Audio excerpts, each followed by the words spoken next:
професор по менеджмент на економскиот факултет при Универзитетот во Љубљана.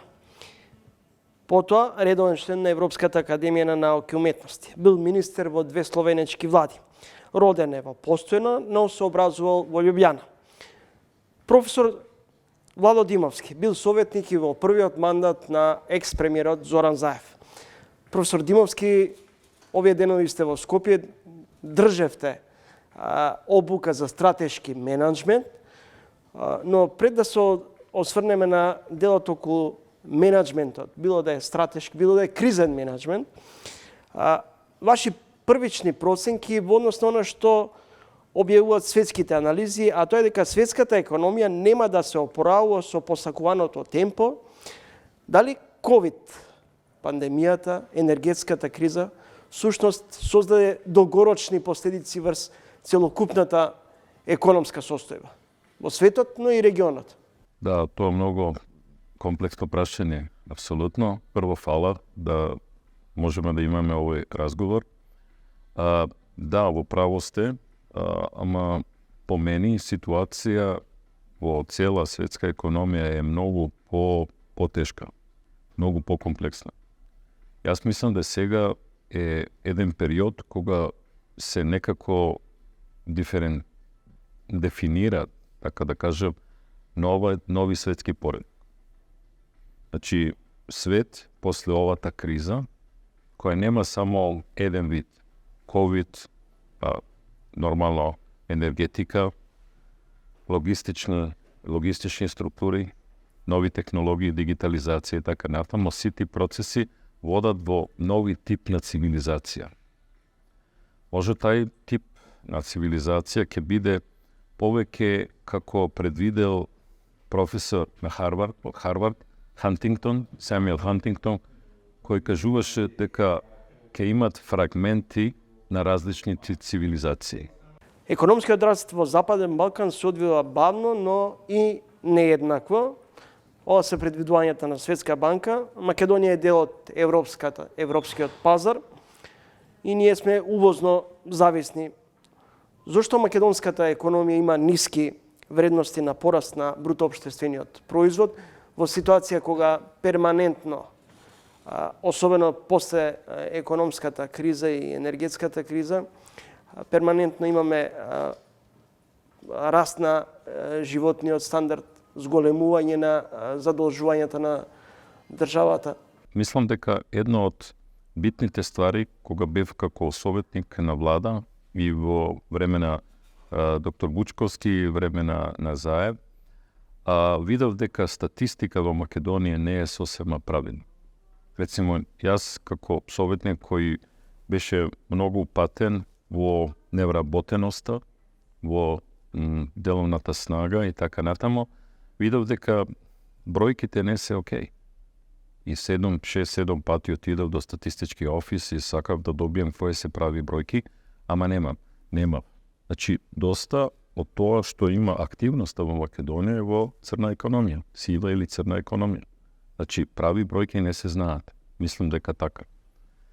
Се сомневате во релевантност околу, например, стапката на невработеност, одливот на кадри, тоа е статистика, економскиот раст? Тоа е едно, ама друго мислам дека не е зафатено. Доста од тие активности не се зафатени со тие бројки. Бидејќи доста се работи во сива цона, доста се работи со црна, како кажеме, црна економија. Таму многу производство има, не се издаваат фискални рачуни и така натаму. Значи, има доста тоа да се работи на тај формални дел, да се добива прави бројки. Јас секогаш сум за политика fact-based, значи да има на оно што да се сите одлуки да базираат на некои бројки, да базираат на некоја реална ситуација. Малку се сомневам дека сите ови бројки на кои се базираат некои одлуки на, да кажем, на владни структури и така натаму, можда и не се прави. Ама то не сум јас така да го докрајчим или ама тоа е моje лично размислување, базирано секако на некоја ситуација која сум имал во минатото во Македонија.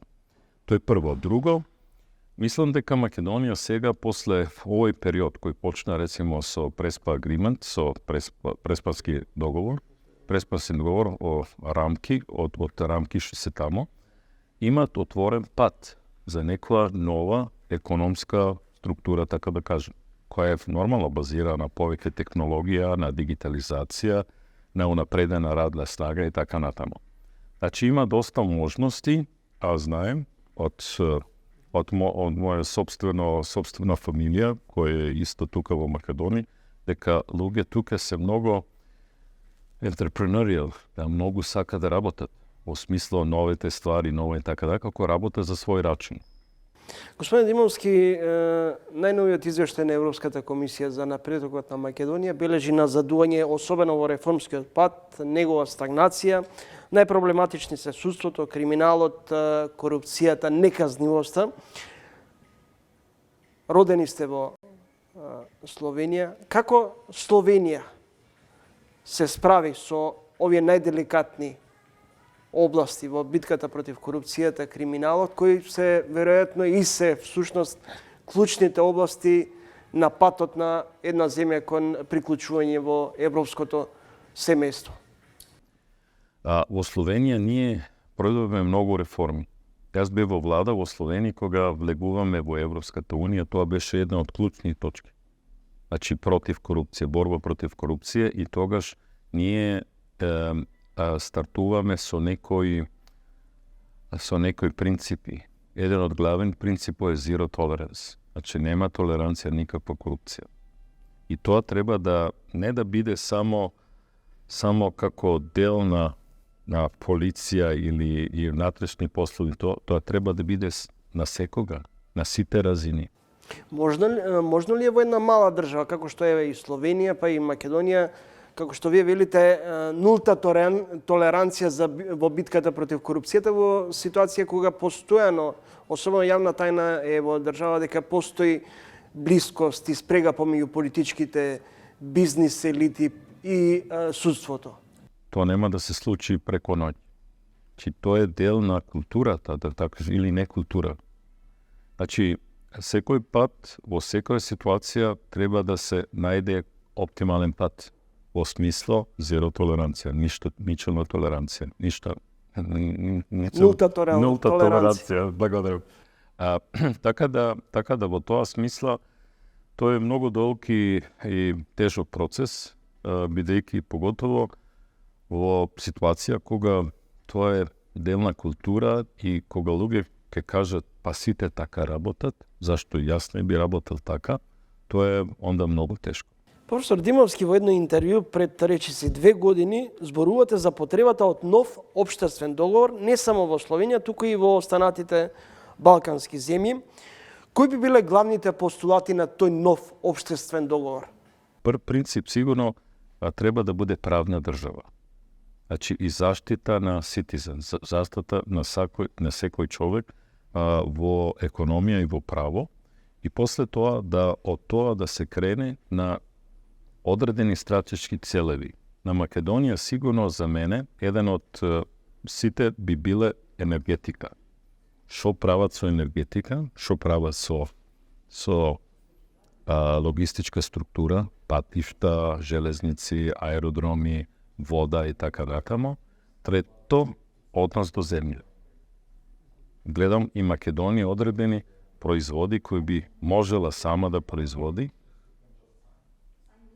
има во увоз.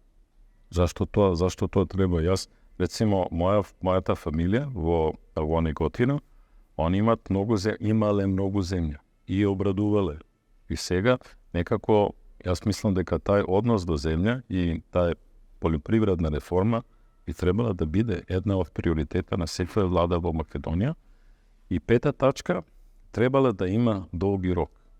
Значи, не секоја влада која дојде има некоја своја агенда, па после оди, па друга влада своја агенда и така натаму. Значи, би требало да се сложуваат по одредени прашањима кои се стратешки и долгорочни. После објавувањето на извештајот на Европската комисија за напредокот на земјата, власта се обидува да го амортизира ударот од релативно негативните забелешки во делот на клучните реформски зафати. Дали може бугарската политика и бугарската блокада да се смета како главна кочница на македонскиот пат, или пак политиката на Софија користиме како алиби за натрешниот капацитет и неспособност да ги испорачаме клучните резултати во овие области? Тај процес на влегување, каде сите држави сека поедно, треба да се сложи. Значи, тоа е процес кој е многу комплексен. Значи, секоја држава, кога нека држава како Македонија би влегувала во Европска унија, треба да се сложи со тоа. Значи, сите прашања кои се генерална прашања и билатерална прашања треба да се средат. Сега, во Словенија исто ние имавме одредени проблеми со Австрија, со Италија, така натаму, и тие беа члени на Европската унија и со нив требавме да достигнеме, рецимо, одредени билатерални договори. Како, например, јас бев министар за труд и многу словенци работат во Австрија и во Италија. Значи, тоа е пар илјада луѓе кои работат тамо и ние моравме да подпишеме билатерални уговори со Австрија и со Италија, да тоа прашање ќе биде не на маса на Европската унија, него помеѓу нас. Австрија, Словенија и Италија, Словенија. Значи, исто така, предпоставам да во процес на влегување во Европската унија, што би требало да биде еден од тие структури, од тие стратегии, тоа би било најверојатно и како на билатерални договор. Не верувам дека Европската унија тоа ќе издигне на ниво на Европската унија, се сомневам, а можда не сум во право, него тоа би требало да биде договор, билатерален договор. Господин Димовски, дали Македонија ги следи светските трендови на вложување на кадровските потенцијали во ситуација кога, особено за Македонија, во последен период се соочуваме со недостиг на работна сила? Овие неколку денови сте во Македонија, држевте обуки за стратешки менеджмент. Каква стратегија ни е потребна за задржување на квалитетните кадри во државата? Значи, одговор е пак има многу поени сега, поанти. Прво, во Македонија одредени структури се многу напредни. Тоа се, рецимо, подразумева на едукација, на следување на светски трендови и така натаму. Значи, имате одредени структури, како рецимо Алкалоид, кои има јасна стратегија, кадровска стратегија, што да се работи, во кое имат луѓе кои се школовани на запад, кои има на одредени топ факултети на свет и така натаму. Значи, тие луѓе се враќат. Во генерално гледам да има многу млади луѓе кои сакат да излегуваат од Македонија и значи би требало тогаш да се многу појача едукацијски систем. Ама не само едукацијски систем пер се, него едукацијски систем со можноста таа знаење да се користат. Значи да се отворат, да се дават микрокредити, да се, значи, целата структура мора да биде таква да луѓе останат кај куќа, дома во Македонија. Ама секој има секој си знае свое, како кажемо, нели? Свое, и секој ќе се одлучи на основу критерија кои се тука. Значи, јас гледам и што работувам со одредени професори, со рецимо луѓе во бизнис и така натаму, и некои се перфектни во нова доб. Значи, они знаат што се случува по свет, сакат да донесат тоа кај куќа во Македонија и во некоја смисла треба да медии повеќе покажуваат, гледај, ова е успел и тука е успел во Македонија, така натаму, значи да имаме она што сме имале рецимо во Словенија, шампиони, бизнес шампиони, некако така. Значи во тоа смисла видам дека можности се, ама треба да се работи со некоја стратегија за едукацијски систем пресве.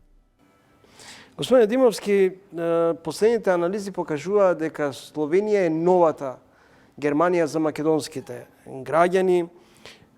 Според податоците во Словенија има околу 1200 студенти.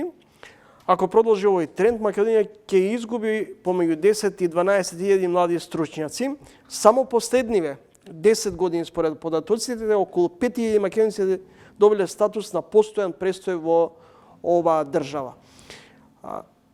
Моето прашање е на што се должи екзодусот од македонски граѓани кон западноевропските држави, или ова е тренд, светски тренд во кој имаме перманентна транзиција на граѓаните од една во друга држава? Тоа е точно. Рецимо, јас сум на економски факултет во Љубљани и тамо секоја година, мислам, има 50 до 60 млади луѓе од Македонија кои сака да студираат таму. И тие се добри студенти. Имат можно во први семестар некои проблеми со јазик и така, ама после тоа тие се добри студенти. Чак сега имаме неколку ови студенти од Македонија кои станале професори, асистенти, па професори, така натаму. На наш факултет, на факултет за стројарство, на факултет за електротехника и така натаму. Значи, тоа се квалитетни луѓе кои доаѓаат во Словенија. Треба да се знае дека до година 2100 во Европа ќе биде 100 милиона имигранти од изван Европа. Тоа не е моја интуиција, него тоа е податок од Statistical Office of Europe, European Statistical Office. Значи, они гледат тоа као нек тренд, тоа ќе биде, рецимо, околу 20% на деловната сила, работна сила во 2100. Значи 20% ќе биде имигранти. Тоа значи дека Европа ќе се менува многу. Ќе се менува поради на различни збивања, различни фактори, ама имиграција ќе биде мотив. Разлог е што Европа сака да има модерно работна места и сака луѓе. Значи, Европа сега се стари, значи aging population, и нема доволно работна снага, работна сила. Значи, од сега, тоа е најголем проблем. И Словенија сега ние имаме голем проблем со работна снага. Бидејќи и секоја година и ми имamo делта минус делта работната снага. Значи, и во иднина тоа ќе биде тако. Нема да се мене, бидејќи ние сите сакаме да живееме на одредено ниво. А тоа одредено ниво бара инвестиции, бара капитал, мала работната сила. Значи, предвидување што ќе се случи, тие трендови нема да се успорат, ја мислам. Тие трендови ќе биде во иднината, ќе биде inter-European, значи внатре Европа ќе бидат миграција, ама одван во Европа исто ќе биде миграција. Господин Димовски, идната година Словенија одбележува 20 години од членството во Европската Унија. Чина 1. мај 2004 година се приклучи кон Европската Унија. Колку денеска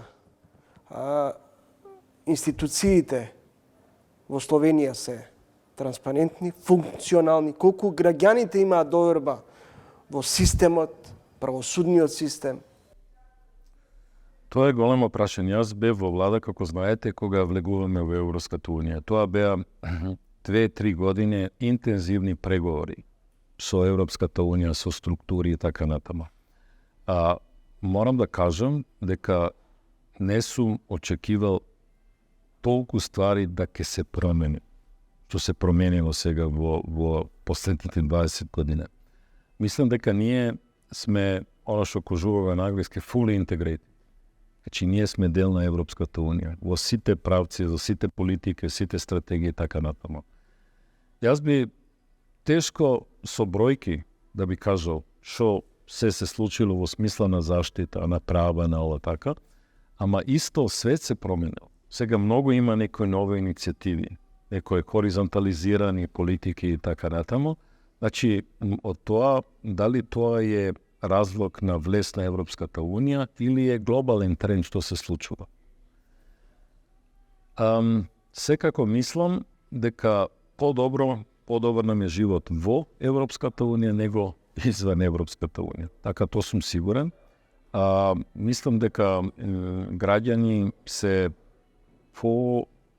заштитени, така да кажем, имат права да одат на ово, на рецимо европски ниво, за судство и така натамо. Али има и друга страна, кој кажува дека Словенија, ама тој е дел на процесот, станала многу поадминистративна, побирократизирана. Постапките се многу покомплексни, комплицирани. Така да нема арбитрирање. Значи, тоа се плюси и минуси на влез на Европската унија, али генерално мислам дека е по-позитивно да сме во Европската унија. Некој се праша дали то беше добра одлука, и ја мислам дека беше најдобра одлука и влез во Европската унија и влез во НАТО. Каква деловен амбиент може да очекуваме во 2024? Во текот на изминативе година, две македонските компании постојано се жалеа дека имаат проблеми околу состојбите со зголемување на цената на струјата, недостигот на работна сила, дека ковид пандемијата, енергетската криза создала голем товар врз работата на фирмите. Па имате право, не сум баш оптимист за сите овие процеси што се случуваат на свет и мислам да тоа ќе се случува малку подолг период него период што сме мислили од почеток, кога пандемија стартувала. И јас не очекувам многу промени за сите овие работи што сте ги набројали. Мислам тоа ќе оди и во натаму. Значи, какви стратешки заокрети би требали да дојде? Што би требало да се случи? Не сум сигурен. Ама сигурно ќе оде во правец дека енергија ќе биде поскапа и поскапа. Нема да биде по ефтина. Барем така мислам. Проблем е, рецимо, дека сите овие инвестиции во енергетика се многу долгорочни, многу стратешки. Така да мислам да и промена на некоја енергетска структура ќе трае многу долг процес. Затоа не очекувам многу промени. Мислам, ние за жал така морам да кажам, ама треба да бидеме реалисти. Значи, работната средина не ќе се промени многу во овие следните пар години. Мислам дека едно од прашање кога би требале да ги одговориме е нормална дигитализација. Дигитализација е супер, ама дигитализација е исто дехуманизација. Значи, луѓе не се дружат. Рецимо, јас гледам како млада генерација немат повеќе тие социјални вештини што се имали во минатото. Значи, како тоа ќе биде? Имат нови проблеми на психолошки ниво, АДХД и така тоа е нови работи, изгореност на работа. Сега се почесто се зборува за вештачката интелигенција што... Така е, тоа сакав исто да кажем, ChatGPT, рецимо Джена и тие нови програми што се за вештачка интелигенција, тоа ќе промени.